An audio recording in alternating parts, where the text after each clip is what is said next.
Started, guys. We've been getting a lot of questions about the markets.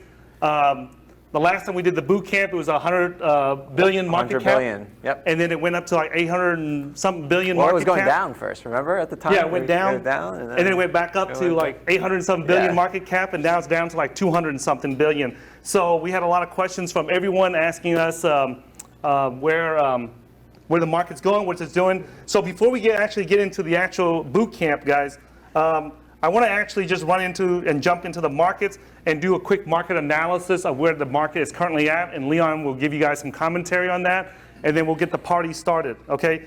So one of the things I like to do is that I like to go to coinmarketcap.com. So throughout this entire boot camp, guys, and for the people watching at home, I'm going to be going through this, and whenever possible, I'm going to say the domain names just to make sure that it's safe for everyone, because for the folks that are listening, they want to go and follow the same websites, because we got so many people trying to scam people and do phishing websites and phishing emails and sites, that it's important that we include the domain name. So when you guys hear me say coinmarketcap.com or tradingview.com or .io, whatever, just be aware that's the reason why I'm doing that, okay? So one of the first things I like to do every day is go to coinmarketcap.com. This is one of the oldest websites that list all the cryptocurrencies, guys. And if you guys come over here, here's the list of all the cryptocurrencies from Bitcoin, Ethereum, and so on. And then I like to come up here and click on the coin market cap way up here at the top. Click on that, and then come down here. And I like to look at what the chart of the total market cap is doing. This is, to me, like to look at the pulse of what the market is doing, okay? And then if you have a big chunk of Bitcoin in your portfolio, then I would look at the total market cap. If I have a smaller chunk of Bitcoin in my portfolio, then I would look at the excluding Bitcoin, all right? So basically, right now, my current portfolio is like less than 5% of it is Bitcoin. So usually when I look at what the total market is doing, I like to look at it with the excluding Bitcoin. What about yourself? I do the same, since Bitcoin is a minority. Yeah. It's not 45% of the market, like of my portfolio, like the whole market is.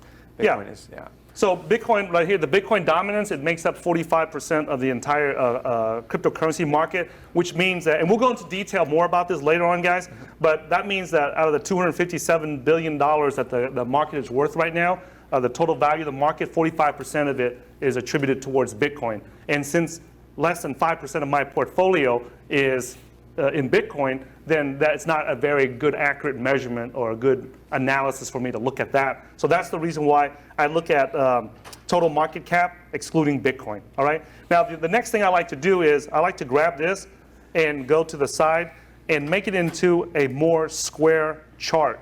If you guys notice, let me just clear this out the way first. If you guys notice, it's not, the chart is not so rectangular, it's more square, all right? Now that's a technical analysis trick or tip or what you would like to call it, right? A lot of people, when they look at the trend of the markets, they look at it incorrectly because the market has been stretched out and you don't see the actual trend. So it looks like the market is trending like this, but when you stretch it out like that, it looks like it's only a 10 or 20 degree angle, and you can't really accurately see the pitch of the trend of the market. So I like to do that to get it as kind of square as I can. It's not perfect, but it's better than having it stretch out and elongate it like that into a rectangle, all right? So technical analysis originally, when they did the charts, they did it on a arithmetic chart, not on a logarithmic chart, and I'll get into more detail about that when we get into the section about technical analysis. And then what we do is we scrunch it so that it's more original, like the traditional technical analysts used to, that did all the research on this, how they looked at it. So what I do is I do that, and then I take a screenshot of it, and this is what it looks like right here. So it's more of a squarish chart so that we can actually see the trend a lot better. So what I do is when I get here, I like to magnify the screen, the photo of it, and then just get a trend line. And I'm going to explain all this to you guys how to do this in the later on when we do the technical analysis portion. okay? So if you guys notice this, I'm just connecting the line to the bottom of where the trend is at. And when Leon and I, when we like to buy something, we like to buy things when they're on sale or when they're near the bottom of the trend, okay? So as you guys can see right there, the market is coming down. I'm just putting the green line down here, and just where the majority of the points touch. And where it went up before, it's come back down to almost where the original launch began. Can many of you guys see that? Like, that's not something like I created or I made up. I mean, can everyone see that it's coming down and hitting that green line? And it, for some reason in the past, it tends to hit that and bounce back up, hit it, bounce back up, hit it, bounce back up, and now it's hit it again. Now, there's no law or it's not set in stone that every time it hits that trend line that it's going to bounce right back up. Okay, there's no law or there's no guarantee that's going to happen. But in trading and investing, it's all about probability. And if it's happened in the past, more than likely the probability that it will happen again are much better. Okay, every time you go down a dark alley and you get mugged or something, and then you go down a dark alley again, and then you get mugged again, and then the next time you see that, a dark alley, you're gonna get a little nervous and not want to go down there, right? So that's the same thing. It's humans are the ones that are buying and selling crypto, so that's the reason why it's doing that. So usually, you want to talk about how when the market was going up, we were telling. We were selling. Yeah, we were selling. Yeah. And if you guys saw the last boot camp, I was, I said, I had brought up a chart of the 2013, November of 2013 to the 2014. That was the last big bear market we had in crypto. And I said that that is coming again. The problem is you don't know how high it's going to go before it starts. Well, it ended up going to about 860 billion, and now we're down around 70% or so.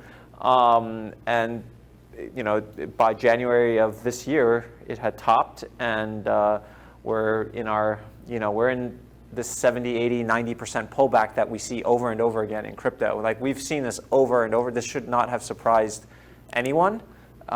Because we knew it was coming, so we were selling into that. Like, we sold some at, I sold some at 500 billion, at 600 billion, 700 billion. You just unloaded along the way, and you're not going to catch it. We're not going to catch the top. We said that at the first boot camp. That's not how we try. That's not how we determine when we want to sell. Not by trying to top tick. Yeah. And when Leon says that, we knew that it was going to top out, guys.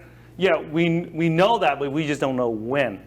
So our philosophy is that we sell and take profits when we have an opportunity and when we can do it without hurting ourselves, which means that it's a lot easier to take profits when it's going up like this, right? So, because when we sell, what do we want? Do we want buyers on the other side, or do we want sellers on the other side?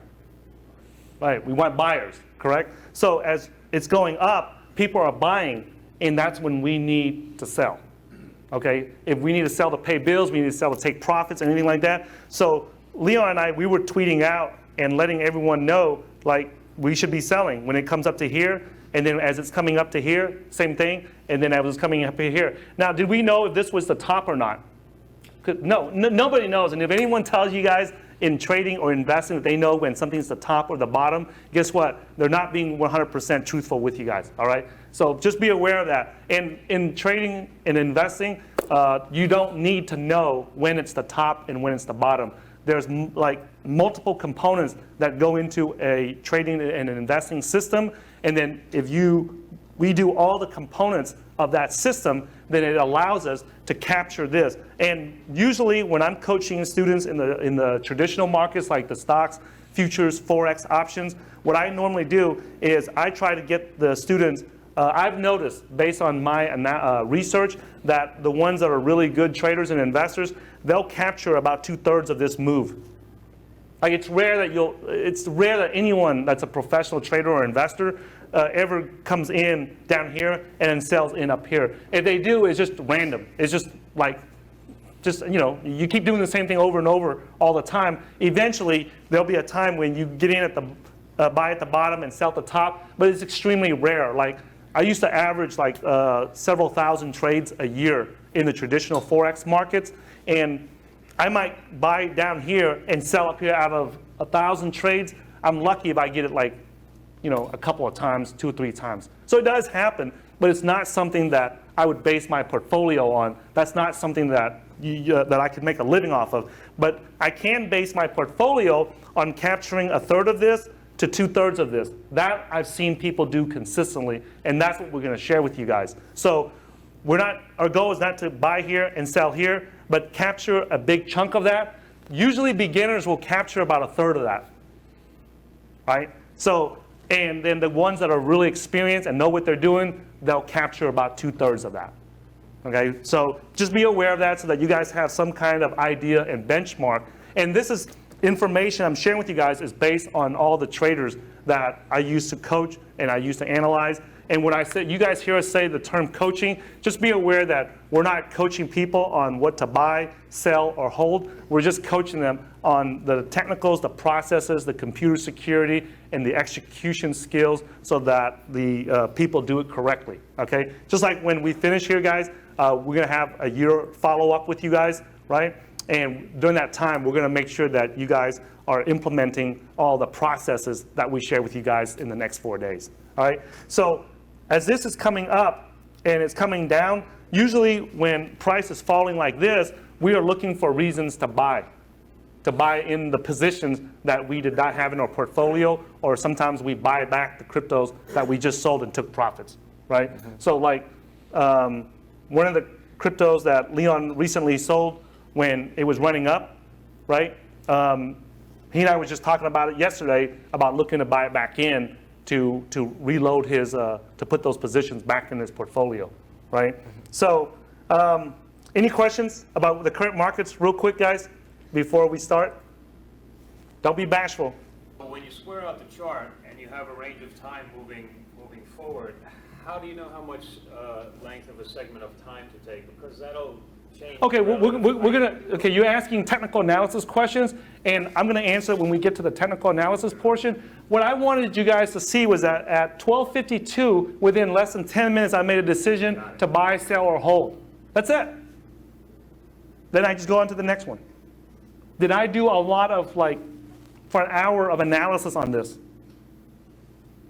No.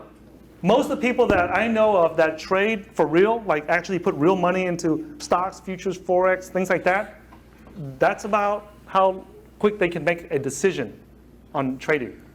Okay? When you give them a chart, within a very short period of time, they're able to figure it out. Okay? So, is Dave, everybody back in? Okay, all right. So we had to start a little bit earlier, guys, because I saw everybody was done with their lunch. And instead of out there talking, I'd rather you guys have in here where we can work with you guys on this.